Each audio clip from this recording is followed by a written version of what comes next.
It's the Sports Peninsula Podcast. Coming up, we're continuing our coverage of the draft prospects for the upcoming 2025 NFL Draft being held in Green Bay this April. In this episode, we'll discuss the prospects at wide receiver. This is traditionally a deep position group that generates a lot of day one buzz. The Detroit Lions could add depth to their group via the draft, but the wide receiver room is relatively full now, with nearly everyone back from the 2024 season. This year's wide receiver prospect group is deep, but do we have any legitimate superstars coming out this year? We'll discuss that and preview the top prospects next. Now, here is your Sports Peninsula team. Welcome, everybody, to the Sports Peninsula Podcast. My name is Dave Jasinski-Drew. I'm joined by Coach Andy Scheel. Coach, we're talking wide receivers today, and like we said in the intro, it's always a loaded class. But it's interesting, and I wanted your opinion on this before we jump into the actual prospects. Is do you think there is a superstar or two in this group? I think there's a definite superstar. I don't know if he is fully a wide receiver. I think he's going to be a player that plays both ways. I think that's a superstar that's affiliated with this group. And by the way, we won't be really featuring him too much today. Well, we'll talk about him a little bit later. I think there's people with some potential. I don't think that's a slam dunk. No, I do not think that's a slam dunk. I think there's potential for there to be guys that are maybe star potential, Pro Bowl potential that will, feature maybe as a dark horse, or we won't feature at all today. And I think there's, some guys that we will feature today that might be a little bit more sizzle than steak. This is, a position group that is now so important to this league. This is the running backs of the 80s and 90s. This is, receivers, kind of took that baton during the 90s. And by the 2000s, they were the kind of the featured skill position of the draft. And that's still the same, today. So, I mean, there are some great players, some guys that very likely are going to play in a Pro Bowl someday. There are some guys that are very likely to be high fantasy picks someday. But that being said, is there a superstar? I think there is, but I'm not sure he's a full-time wide receiver. Yeah, I hear you on that, Coach. And the way I look at these prospects this year, like the top ones we're going to talk about, they have super high ceilings, but their floor is a little lower. There's I wouldn't call it boom or bust, but it could be. Yeah, it could be maybe. I don't want to overstate it, because I think these guys are really talented, but it's just a little different than what we see. But as far as depth goes, yeah, you're gonna talk about 20 right here in a minute, and there's plenty more where that came from too. I mean, for UDFAs and guys that are gonna go in round 7 even. But briefly, but let's talk about the Lions. They did get Tim Patrick back. They've still got JMO. They've got St. Brown locked up long term. They've got Khalif Raymond for a couple years now. Their room's now pretty full. Probably not likely they draft a wide receiver, but I'm not going to rule anything out. What do you think? Hey, no, especially when they are pooling together at certain spots in the draft, and you can get some great value because we will likely be moving on from some wide receivers here of substance in the next couple of years. Mm-hmm. We just can't pay them all, Drew. We just can't pay them all. We have to keep investing in this offensive line. We have to keep investing on the defensive side. Those are the things in this next run that we are really going to kind of roll with. It's with Goff as the quarterback, it's going to be played through this O-line and the defense. And that's what's going to get us the Lombardi here. So, who would that be? Well, I think, without addressing any elephants or gorillas in the room, that probably would be JMO. So would we be, if you would see a guy like JMO sometime, you're not drafting JMO. JMO doesn't just grow on trees. He's a one of a kind, and he's a very unique guy, and he is going to deserve to get paid. And in a perfect world, it would be right here. But it looks like he could be a guy that could be tough to retain just by the market value of receivers these days. So if you look at it that way, Drew, could we be looking earlier this year, even at 28. Well, if you got an exceptional player that could be a starter next year, maybe. Yep, I won't rule anything out with Brad Holmes, but I would, the odds tell me, they're going to address the trend. Right. No, yeah, I think they're going other places. Yes. Yeah, but yep, you never know. Let's talk about these top 20 guys, Coach. It's a deep group, and there's some star power there. Let's talk about them. Yeah.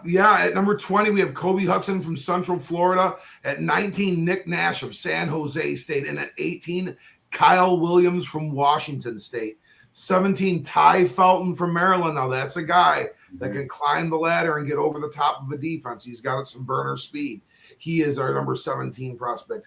Another guy that's long and tall, a guy can get down the field and make plays down the field is Pat Bryant out of Illinois at 16. A guy that has been mentioned as someone that the Lions have scouted is our number 15 rated wide receiver, Torrey Horton out of Colorado State. And at 14 is Tez Johnson out of Oregon. At 13 is Savion Williams out of TCU, a guy that lined up at running back quite a bit this year too, Drew. And I think you're going to be featuring him as the dark horse. It's going to be interesting to hear more about him.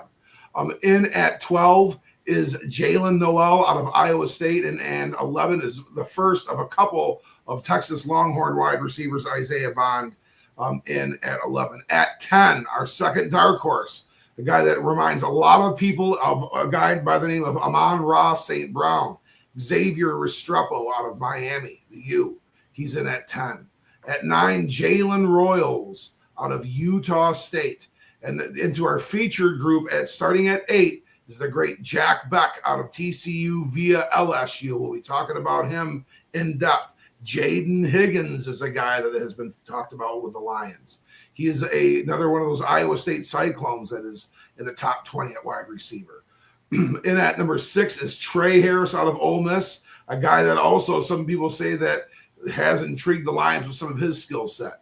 At number 5, Alec Iumaner out of Stanford, another big, tall guy that I know some people have linked to the Lions. Hey, number 4, Emeka Egbuka out of Ohio State. They haven't talked about many Ohio State Buckeyes this year, have we, Drew? Talked about a ton of them. They were just like Michigan last year. Yeah. We were talking about those Texas Longhorns. One at number 3 is Matthew Golden, a burner, punt returner, kick returner, wide receiver out of Texas. And at number 2 is Mr. Everything, Luther Burden III out of Missouri. He was a 5-star, number 1 overall prospect at one time. And in at number 1 on our board, for the sake of talking about 20 different wide receivers, is the wide receiver out of Arizona, Teteroa McMillan. He is listed as our number 1 guy, highly talented player. Going to be talking about him in depth.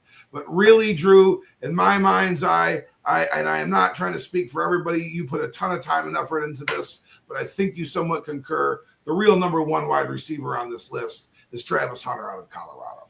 He's the best wide receiver in the country, and he was. That's the Biletnikoff winner right there. That's him making a play against Colorado State as a wide receiver. Oh, by the way, folks, he's being listed as a cornerback in this draft, and is going to be drafted for the defensive end, a defensive side of the ball.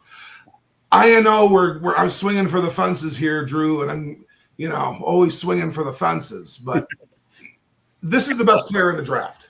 Yeah, he is. This is the best player in the football draft. We've talked about hundreds of different prospects. This, folks, is the best player in the draft. We won't talk about him today. We're going to start talking about Teteroa McMillan, Drew. And, for the sake of it, you're going to hear us talk about Travis Hunter when we talk about him. We'll talk about some wide receiver clips with him. But let's talk about the receivers that we do have on this board. Give these kids a good rundown here, Drew. Tell us about Teteroa McMillan. Teteroa McMillan, also known as T-Mac. Yeah, the broadcasters like that nickname. They certainly do. So, if he seems to like it too, we'll stick with that. T-Mac's the University of Arizona, like you said, Coach, 6'5", 219-pound junior. You got to love the size. Native of Hawaii, actually. He prepped with Mason Graham at Servite High School in California. That's big-time program. 2-time All-American, 2024 All-Big 12, 2023 All-Pac 12 wide receiver. Coach, 63% target catch rate. That's outstanding. 341 career targets, 213 career receptions, 3,400 plus career receiving yards, and oh, by the way, 26 career receiving touchdowns for the junior. Tetaroa McMillan. Coach, so much to like about him. Break him down. What do you like? Yeah, he's your Nico Collins, Drake London, big, long X wide receiver. He's your big, tall guy, but he can line up everywhere. He can line up at Y. He can line up in the slot. You can move him around. He's alignment versatile. So he wasn't just always out wide on the line at that X wide receiver. He bounced around and moved around. So he produced out of all of those different alignments. So this is a guy that you're going to be able to plug in and play, and he is going to be somebody you're not going to have to take off the field necessarily in certain packages. You can move him around. With JMO until last year, those first couple of years, well, he was injured so much, but we'd flat out take him off the field at times for certain alignments. Wouldn't do it. Well, last year you started to see that change, and he was out there, and here comes the 1,000 yards and the bigger touchdown production and all that. Tetaroa McMillan will be able to do that from day one. He can be able to stay out there and align in different spots. He was a red zone machine for the Wildcats. He caught a lot of touchdowns in the red zone. He's got good body control, really positions himself well, especially at high point and 50%, situations. He's very technical and nuanced with his movements and in his route movements.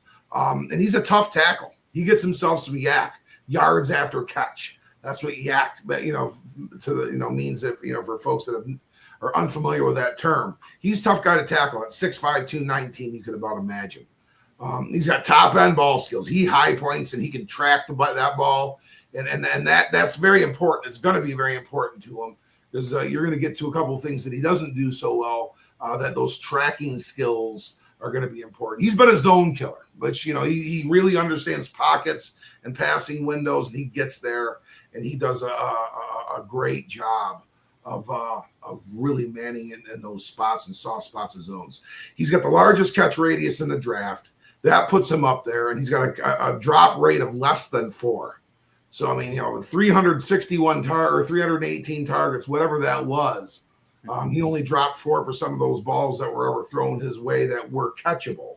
So this is a guy with great hands. You can see some pretty phenomenal one-handed, focus grab right there against New Mexico State. Drew, he has potentially dropped a little bit in some of his draft stock. What are some of those things that have popped up for Tetaroa? Yeah, he doesn't. When we say he doesn't possess high-end speed, twitch, or quickness, I lean it more towards the twitch and quickness. He did show he's got some straight line speed. There's some breaking away and scoring long touchdowns. Yeah, but he's not twitchy. He's not. You wouldn't call him quick. He'll get you downfield. He's gonna outstride you, and he's so strong. Look at that. He's got a defender off with one arm, and he's catching the ball. It's a beautiful thing, but he kind of makes that look easy at times because he's so big and strong, and he's put together well. He's not awkward. He handles his size really well, and that's important to be when you're that tall. But he's going to struggle to be a top end vertical threat because you got to be twitchy and quick off the line in order to get there in the NFL, and that he's got to work on. You're either twitchy or not, but his quickness, he's got to get. I'm sure he'll get coached up on that. And Coach, you've had young David through speed camps for a long time, and they figure that stuff out, don't they? They sure do. Yeah, so I can work on it. Exactly, but he's going to have to. He's not plug and play in that regard, so he's going to have to work on it. Far too reliant on mismatching with his length. You can get away with that against some programs. Every NFL team now has corners that are pretty much 6'2", 6'3", and strong. It's just he's going to have to he's going to have to be multifaceted, and he's capable of it, no question. But on tape, you can see he definitely relies on that, so he's got to work on it. Physical cornerbacks have bested him at times right at the line. So again, that's where the quickness is going to have to come in. And if he can get quick with that frame and his breakaway speed, he's going to be special. But he needs to become a pro route running machine. He's hard press coverage could be a problem for him too. So again, he's got to get stronger on the line. Is athleticism a concern? Well, when you talk about those things, to an extent it is. And Coach, I think that's why I really like Teteroa McMillan. I think he has the high, other than Travis Hunter, of course, he has the highest ceiling of this group. But the floor could be something like, in, the jury's still out on Quentin Johnston. We thought a lot of him, similar size. And really, and I even talk about, Corey Davis from the Broncos, as high as he was drafted. There's a lot there, and a lot's got to happen to really realize that potential. But your thoughts, Coach, before we move on? Separation. Is Teteroa McMillan going to be able to consistently create separation for himself, or is he not going to be able to? If he's able to, he is going to be somebody that's going to have a nice career. He's going to be a Nico Collins type football player. He's going to be really, really good. If he does not, he could be in that Davis, Sammy Watkins kind of group of players that played a lengthy period of time per se, but never produced at the rate in which they kind of thought of. He's 6'9", 219 pounds. I like his chances. He is not very vertical fast, and guys with his type of athletic kind of response and those numbers, typically you don't see drafted in the top 15 picks. But you know what? This year is a different year. Teteroa McMillan is definitely going to be drafted in the first round. I'm not exactly sure where. Probably sooner rather than later. But I think, it's safe to say in the top 20 picks. I think so. I think that's fair to say. Yeah, I think it's a great point, Coach. And top 20, yeah, definitely. Top 10, maybe. Maybe. And that's, we'll see. But it would definitely be. It's rare where if a receiver isn't taken in the top 10 in the NFL draft, but it has happened 2 years ago, if I'm not mistaken. So we shall see. Who's our number 2 guy, Coach? Got Luther Burden III out of Missouri, 5'11", 205-pound junior. He's number 2, and he comes from St. Louis, Missouri. He was a 5-star prospect. He actually prepped in the state of – he's from St. Louis, Missouri, but he prepped at the famous East St. Louis High School in Illinois.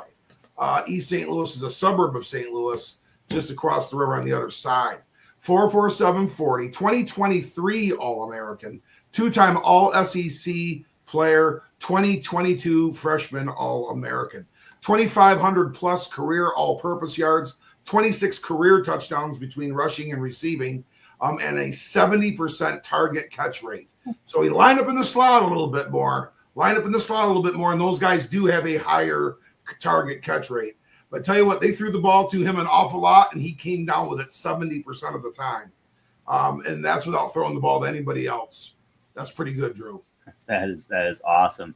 There's a lot to like here about Luther Burden, the third, Coach, and I'll break it down.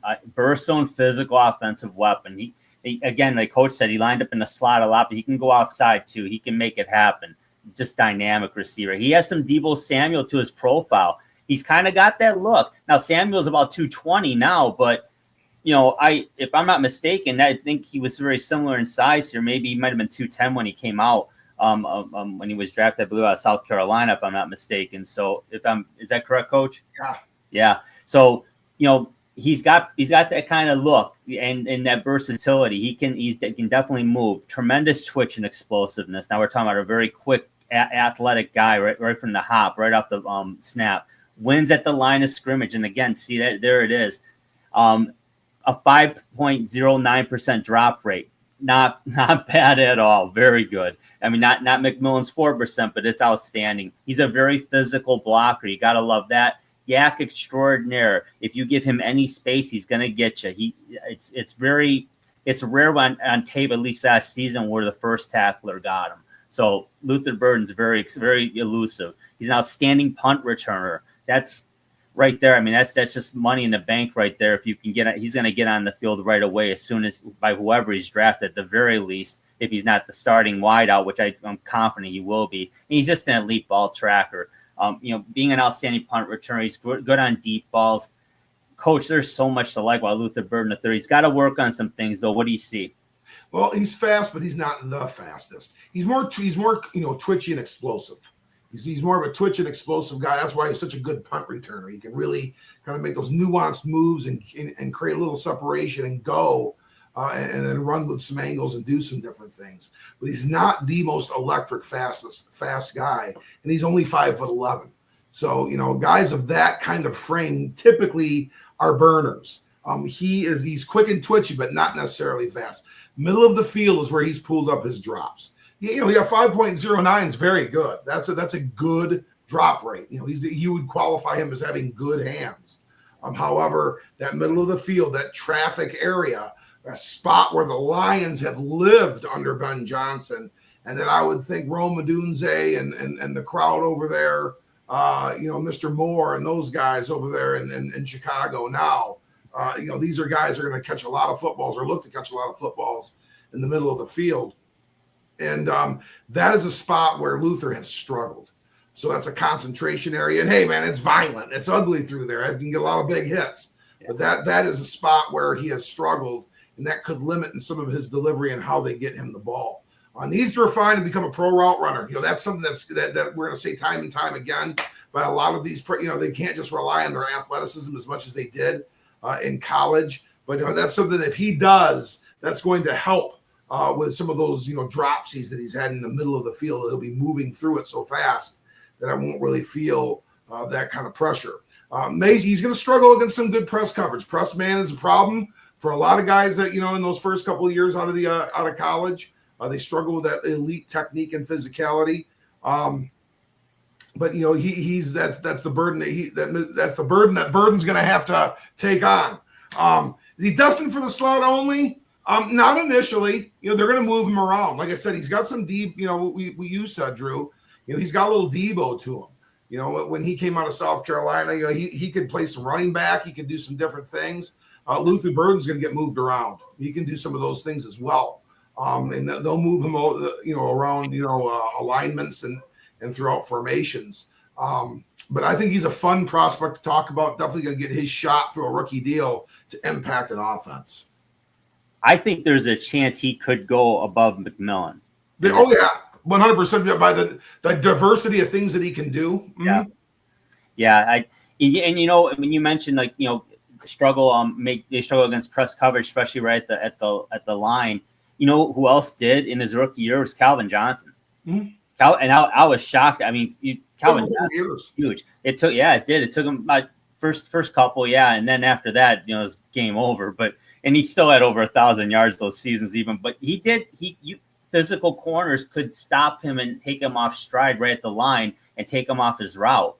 And that kind of washed him out in that sense. And they had to look elsewhere. So it's always something to be concerned about, and even the greatest have struggled with it. So Luther Burden III is going to be a very good NFL receiver. He's another guy who's got a high ceiling. I don't think his floor is as low because of his diversity of his game, coach. I really like him a lot, even though McMillan overall is the more skilled receiver. And if he realizes his ceiling, he's probably the better of the two. But Burden's got a hell of a shot. He's going to be a good one. Our number 3 guy is Matthew Golden, coach out of the University of Texas. He's a 6', 195-pound junior. Accomplishments, Houston native. He transferred from Houston. 4.29 40-yard dash. 4.29 40-yard dash. Speed to burn. 15 touchdowns, including 2 kickoff returns for the Cougars. When he was at Houston, all Big 12 as a kick returner for the Cougars, 9 touchdowns for Texas in 2024, 24 career touchdowns, and a 67% target to catch rate. Coach Matthew Golden has a lot going for him. What do you like about him? Well, he's a burner extraordinaire. 4.29. That's electric speed. That's top of the program speed in the NFL. And he's a big time talent as a kick returner. He's gonna be out there day one and being a kick returner for a team next year. That is something that you'll see him doing, a feature that he brings to the table that's gonna get him on the field early.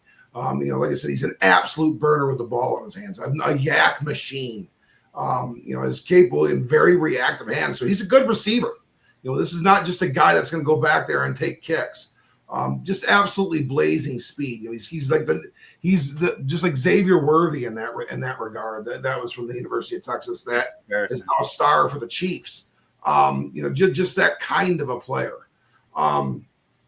He really can get over the top of the defense. He can climb over the top and be over the and now you're looking at a deep ball and touch away from a big either touchdown or a big long 40, 50, 60, 70 yard completion. He's capable of doing that, on any given play. He can change his pace and exhibits that fluid movement. That's how he can, he shows that in his kick return game. He's got a lot of creativity in his movement, very skillsy guy that way, and his physical ability. And he showed great ability to separate both at Houston for the Cougars and for the Longhorns. So he was great as a receiver as well. He wasn't just a special team, kind of track burner type. He really showed the nuanced skills of a receiver. Super crafty and calculated. And he was a successful fighter, for 50-50 balls. At 6 foot 195, 429 guy, you just think of this burner kind of finesse, speedster. He played some football with some rugged mentality as well. But Drew's got some things. He's got some things that's going to put him down and probably out of the first round, I think. What are we talking about here? Yeah, Coach, he missed some time to a foot injury and required surgery in 2023. So again, are the medicals clear? I haven't heard a tremendous amount of negative about it, but that doesn't, again, I haven't seen the reports, and who knows. I think Matthew Golden's someone you're going to hear a lot about on draft day night, day one, and you're going to be hearing a lot about him, and whether things get cleaned up or not. Well, in terms of the medicals records, we'll see. Needs to get pro strong, and you'll hear that a lot. We've said it a lot. We'll keep saying it because they're all going to need to get pro strong. And Matthew Golden, not small, but certainly not prototypical receiver size. So yeah, he's going to have to get pro strong. A little too reliant on his pure speed and quickness. But what's good is, he has in his back pocket, he's a crafty route runner. And you talked about that, Coach. So he's going to have to really, really focus on making sure those stay a strength. He's being calculated, being a crafty route runner. He's got to make sure he's working on that, because it's not just going to be quick speed. Because there's so many guys, like you named Sammy Watkins. I mean, what an outstanding receiver out of Clemson. But, in the pros, it ended up being disappointing compared to what you would have thought he was going to bring out of college. So, again, high ceiling, low floor. That's what we're looking at. Not a good blocker. He's got to get better at that. That's a given. But honestly, I think he will. And I think as long as he buys in, and I see no reason why he wouldn't. Because quite frankly, you don't stay on the field very long if you don't block downfield. Honestly, you think about a guy like Jamison Williams, he's not you wouldn't train, he's not like a tactician when he blocks, but he's a willing blocker, and he gets in the way, and he's an effective blocker. He's just not the prototype blocker, but he does his job, and he's willing to do it. There's no reason any receiver on an NFL team now shouldn't be willing to do that. He's just got to get better at it. I don't think it's a matter of whether he wants to. He's just got to get better. Career drop rate now just south of 10%, and that's much higher than most of the prospects we're going to talk about. He's got to work on that. Again, that's technique in timing, and you got to work at it. Look at Amon-Ra St. Brown. I think, what is it, Coach? About 200 reps at practice off the jugs machine. Something like that, yeah. So I mean, he's got to work on it. He needs physical and technical refinement to succeed in the NFL. Ultimately, is what I'm really saying. And then again, is he the next Xavier Worthy, or will he take some time to develop?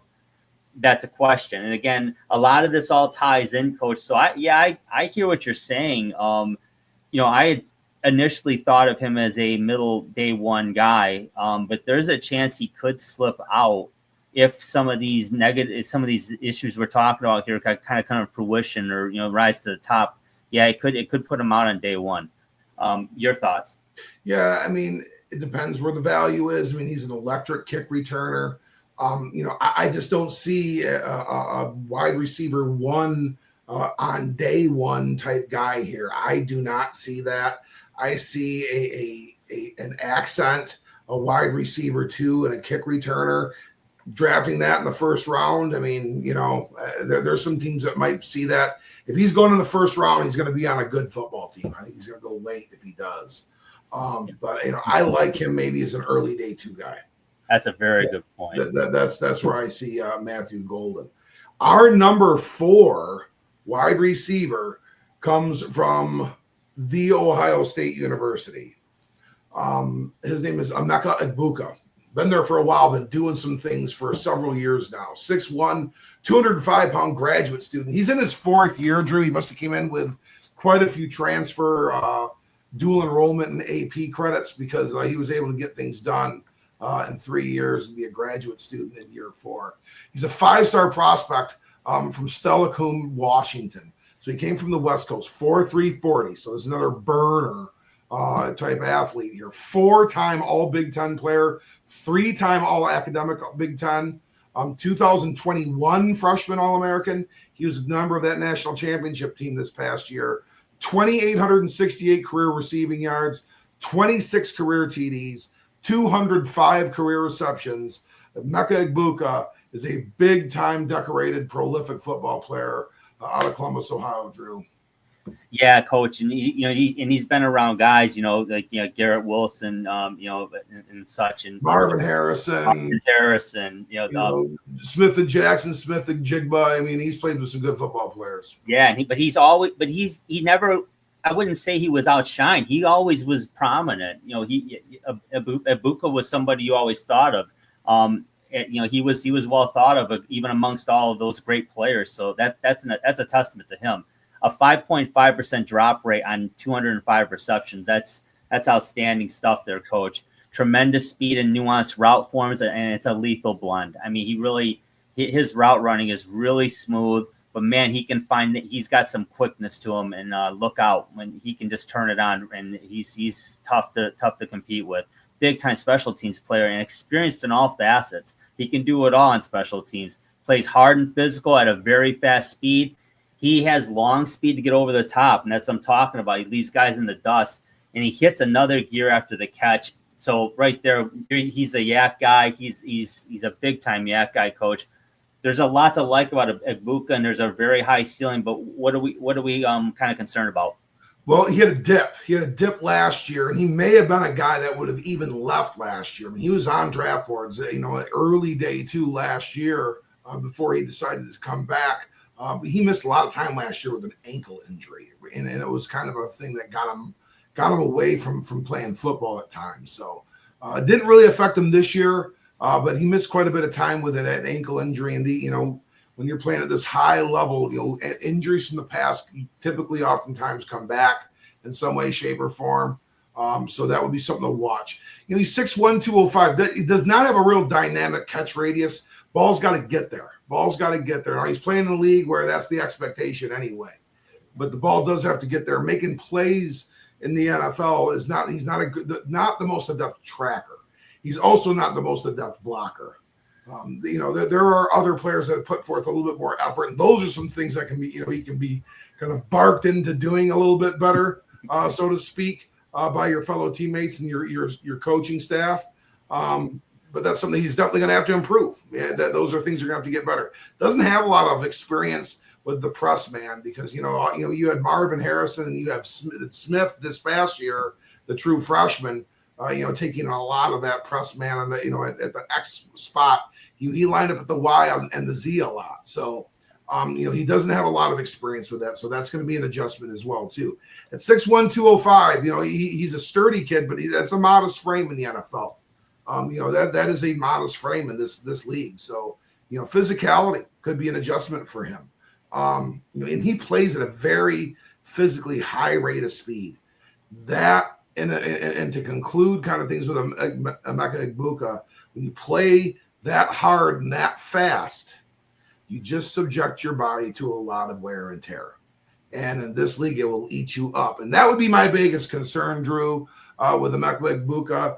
And because I really like him. I mean, I really like him.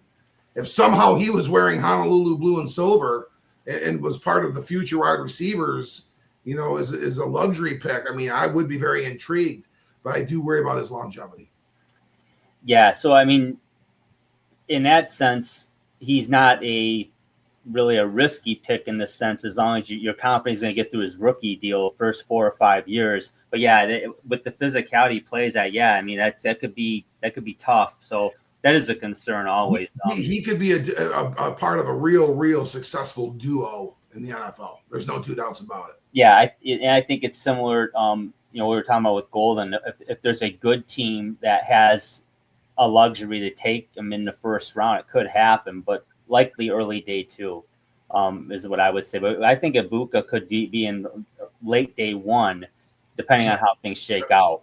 He's got day 1 talent. I'm not doubting that. It's just a matter of there's teams with other needs, like our Lions. So we'll see. Now we got Alik Ayumanor from Stanford, 6'2", 210-pound redshirt sophomore, coach, our number 5 prospect. And he's from Medicine Hat, Alberta. Normally we talk about folks in the WHL or the OHL. Hockey league guys. Yeah, exactly. No, Ayumanor is from Medicine Hat, so that's cool. He prepped at Deerfield Academy in Massachusetts. I lived up in Gardner, and that was a beautiful area. North of Worcester, coach. That was, and I'm familiar with Deerfield. That's outstanding. He ran a 4.4 440, outstanding 38.5-inch vertical leap, just over 10.5-inch broad jump. 2023 freshman All-American, 2023 All Pac-12, and 2023 All ACC. 125 receptions in 2 years. Ayumanor is a very nice player, coach, out of Stanford. What do you like about him? Yeah, and as a mispronounce, he's a 2024 All ACC player. So he's one of those guys that got in each league the last couple of years. Yeah, he can really do things down the field. He makes a lot of plays down the field, which in this league, those chunk plays, those 20-yard gains, those are field flippers, and that can get your offense in business. Another guy's a zone killer with a great catching radius. We talked about Emeka Egbuka, who's kind of limited with his catch radius. But, Alik Ayumanor has a bigger catching radius. He can track and do things and really make zone defensive coverage an impossibility against him. He's got great body control. And he's a winner in the red zone. Made a lot of plays inside the 20-yard line. Very crafty route runner. That's something that he's very highly technically coached in. Probably dating back, throughout his college and obviously dating back to his Deerfield Academy and his time back in Canada. We have a guy that was a native of British Columbia on the Lions, trying to make his stake in the offensive line. Here's Alik Ayumanor, as a wide receiver. He's a great blocker. He's physical in the run game. He's got great frame for the NFL, 6'2", 210. You can just kind of see his build is a little bit bigger and broader than some of the last few prospects we've featured. He does like the middle of the field. He goes in there, comfortably. And he is also a yak threat. He gets that football. He wants to try to get through, past the pylons and across the goal line. So, that's his mentality. He can bail out QBs with a, pretty impressive catching radius. And that's something that, across the board is going to get him some intrigue. Drew, what are the things that have Alik Ayumanor probably looking as a day 2 prospect? Yeah, coach, he has great speed, but modest twitch and explosiveness. So kind of like T-Mac we were talking about earlier, similar in that regard. He may struggle against good press coverage initially, again, like a lot of receivers will. Very few don't, but the good ones and the great ones are able to adjust rather quickly. But initially, yeah, he's going to struggle. Must become an elite route runner. Now, he's a very good route runner, and he's very crafty. But again, he's going to be facing a lot, even more nuanced defenses and stronger physical players. So he's going to have to figure that out on the fly. Speed and strength haven't always translated to getting open at Stanford. So, when you look on film, sometimes he had some difficulty in that regard. His catch radius really helps him in that sense. But, if you look on film, you can see that didn't always translate on tape.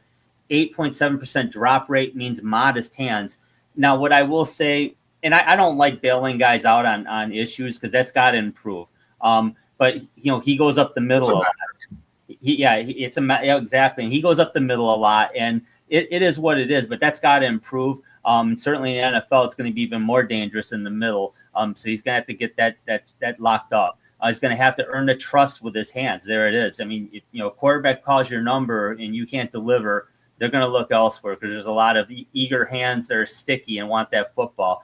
Will drops be something that haunts him in the NFL? Well, that's the whole key. That's kind of the linchpin, right, Coach? I mean, if he can prove he's reliable, he's got a skill set. He reminds you of somebody, right? Well, I mean, I just think he does kind of have that Josh Reynolds, kind of in that Tim Patrick type of play style. I mean, that's he's that kind of football player. That's really who he is. And there's a couple of other guys that I think are more reminiscent of some other people too.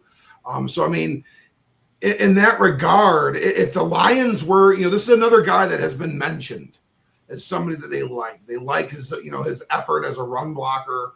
They like his frame. They like him.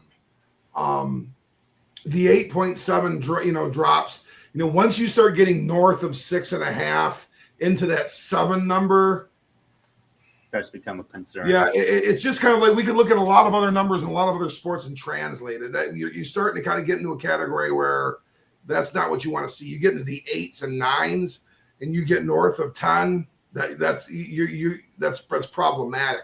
Now you do bring up a good point. I mean, it is a metric. It doesn't tell the whole story. Do a lot of these things take place in contested catches in the middle of the field where balls were jarred out? Yeah, you can't necessarily put all of those drops on Alec Ayumanor because of the manner in which they were drops. Yeah. But I did the same thing with Burden, with Luther Burden. But nonetheless, that is a concern. We'll see. We're going to see him drafted on day 2. Yeah, I agree, Coach. Definitely. Who's our number 6 guy? We're talking about Trey Harris out of Ole Miss, the University of Mississippi, 6'3", 210, big-bodied kid, a senior. He's our number 6 receiver, Drew, out of the state of Louisiana, Lafayette, Louisiana, transferred from Louisiana Tech, where he was a real good receiver for the Bulldogs. 38.5-inch vertical, 10-foot 5-inch broad jump. He was a 2-time All-Conference USA selection for Louisiana Tech. And he was a 2024 All-American at Ole Miss, 2-time All-SEC player for the Rebels, 220 career receptions, 29 career receiving touchdowns. Trey Harris is a football player, Drew. He is a football player. Yeah, lots to like here, Coach. He's a high point and 50-50 ball extraordinaire. I mean, his leaping ability and his height and it's just athleticism. He's great on 50-50 balls, tremendous ball tracker, and he has a taste for the deep ball. And he's just got that frame. He's got that look on. You watch him on film, you can see it right away. It jumps off the tape. A solid 6% drop rate speaks to natural pass catching ability, and that's what Coach was saying. Anything north of 6, up in the 7 range, that can be an issue. But if you're at 6 or lower, you're in good shape, and that's where Trey Harris is. He made a lot of big plays in big moments, so he's a guy that likes the spotlight, and he's able to perform as such, and that's a good thing. He wants to make plays. He's a physical, tough blocker. Love seeing that. Love hearing that. Fluid, creative movement skills, and it shows up in his route running. And he really is a red zone wizard because of the way he can run routes and because uncontested balls are high point, Coach. He's outstanding. Trey Harris has a tremendously high ceiling. What are we concerned about? Well, he press man coverage has been rough on him. It's been rough on him. And he's played in a league where they're, some of the most elite guys, doing it, play. But, he's gotten rerouted, knocked off of his route through some physical press man coverage. He's not as polished of a route runner as some of these other prospects. Now, he's a great ball tracker. He wants the football. So when balls are thrown his way, it really looks like he's not doing, great effort and running a route to get there while he's tracking for the football. What kind of a route does he do when the eyes are looked away from him? What kind of movement is he doing there? What is he selling, in the play and in the formation? Those are things that have to improve. And it's expected of a pro wide receiver. He's way too, relying on that athleticism and physicality. And these big gun athletes, they oftentimes are. It's just kind of like in the movie Top Gun. They're the hot shot, pilots. had to be they had to be reeled in. These top shot athletes, it's the same thing at wide receiver in the NFL. He's not tremendously fast. He's very athletic, but is he burner fast? Well, he's 6'3", 210. He's a bigger kid, but no, he's not got that great over the top speed necessarily.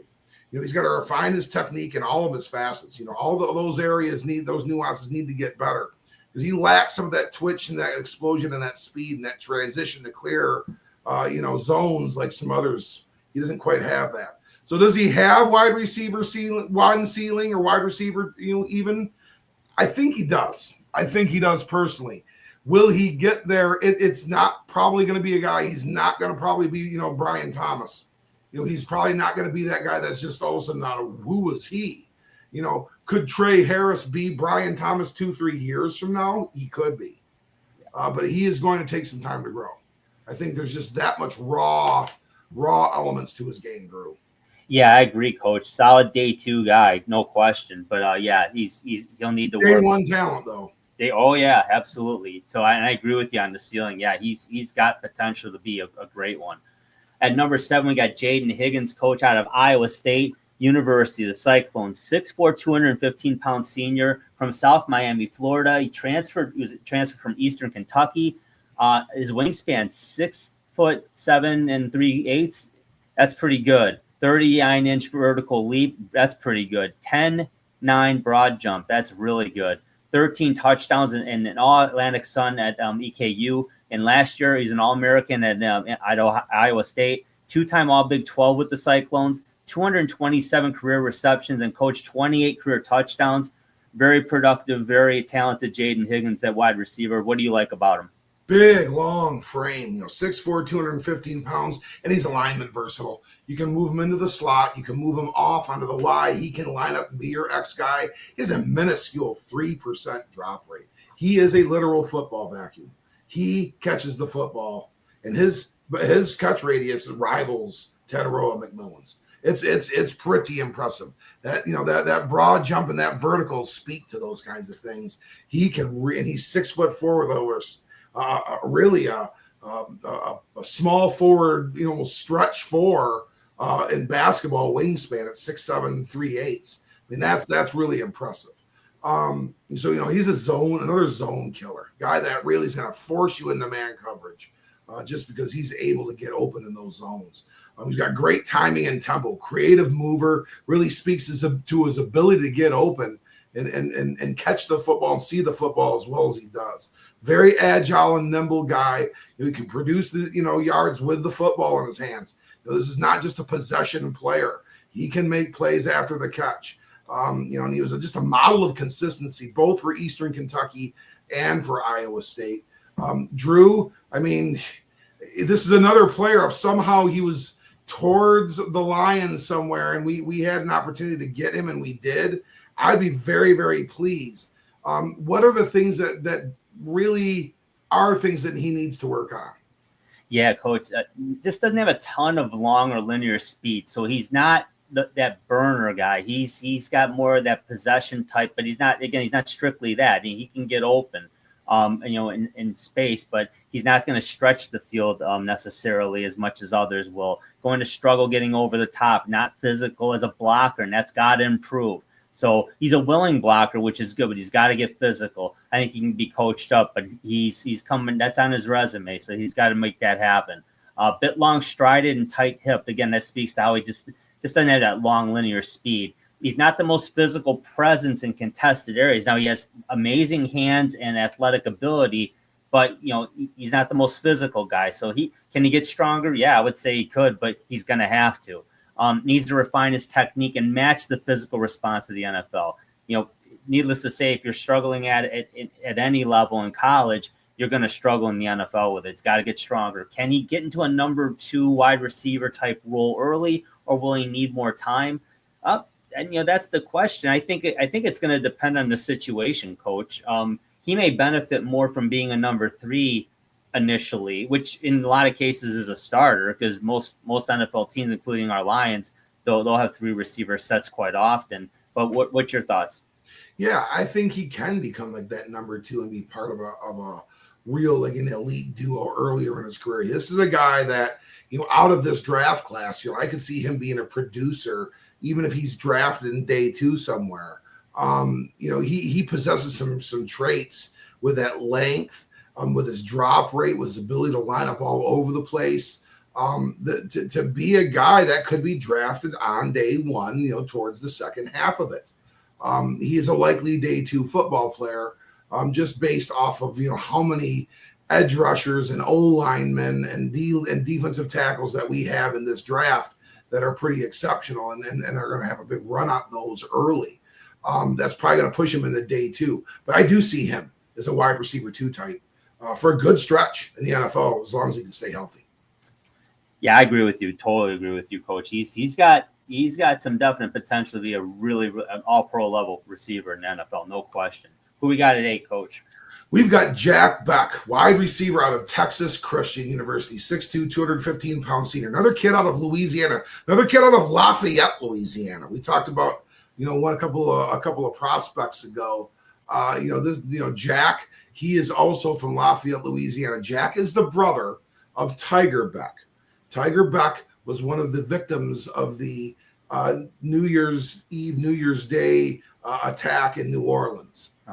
His brother was a wide receiver for Princeton University, just so happened to be celebrating the New Year on the French Quarter, and was in that pool of people that was driven into.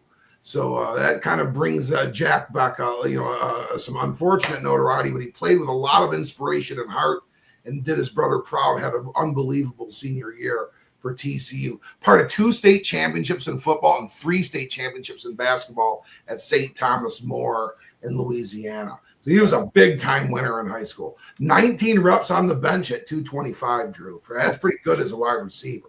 Yeah. 10 feet, 5-inch broad jump. He led LSU in receptions in 2021 as a true freshman with 43. So, I mean, this is a kid that did some damage there. And then all of a sudden he kind of found himself struggling to get on the field. At 2024, he was an All-American at TCU. 2024, All Big 12 for the Horned Frogs, and it was a 66% target completion rate kid, catch rate kid. So Jack Beck, lots to like here, Drew. Another big, tall, physical specimen. Yeah, definitely. Really an astonishing 1.6% drop rate. I mean, that's unheard of, but that's where he's at. Jack Beck doesn't drop footballs. 68% contested catch rate. Just sticky hands. Literal football vacuum. Tremendous body control.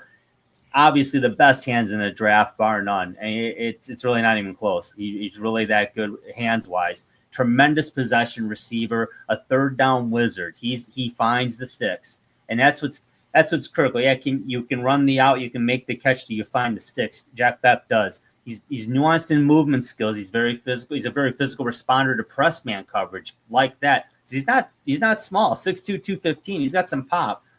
Physical, tough tackle after the catch. He's a determined young man when he gets the football. And really, he's a zone killer. Another zone killer. He finds the spaces. He finds the soft spots. He doesn't drop the football, Coach. Jack Beck's got a lot going for him, but he's got to work on some things, doesn't he? Not elite speed, not the most explosive athlete. He does a lot of things through his physicality, which is great. That's the sign of a good football player. But when you live on it, that's like saying you're going to punch yourself through the heavyweight division in the 1970s. Good luck. Good luck. It's gonna take its toll on you. Yeah. And those are some things that are going to be long-term concerns for Jack Beck. He's got to refine himself as a route runner. We said that time again about a lot of guys. That's just something that the whole class is going to have to get better at. Really, honestly. He's had kind of an inconsistent development pattern. Like we said, Drew, he led LSU in receptions as a freshman, and then as a sophomore, he barely could get on the field. And he was transferring to TCU, so he's a little inconsistent that way. Mm-hmm. So he's a bit of an up and down performer. Doesn't possess the next level long speed to climb over the top of an offense, so he's going to be kind of an underneath possession guy. He's a mediocre blocker, which doesn't bode well for a possession guy and a slot receiver. So it's going to take him some time and some developmental time and space to get better. But I'm rooting for Jack Beck. There's a lot to like there, and the kid's going to get his shot. And wouldn't be surprised if we hear his name this year in the regular season. Yeah, I agree with you, Coach. There's a lot to like there. He's likely he's day 3, but he's going to be, I think, or on the earlier side.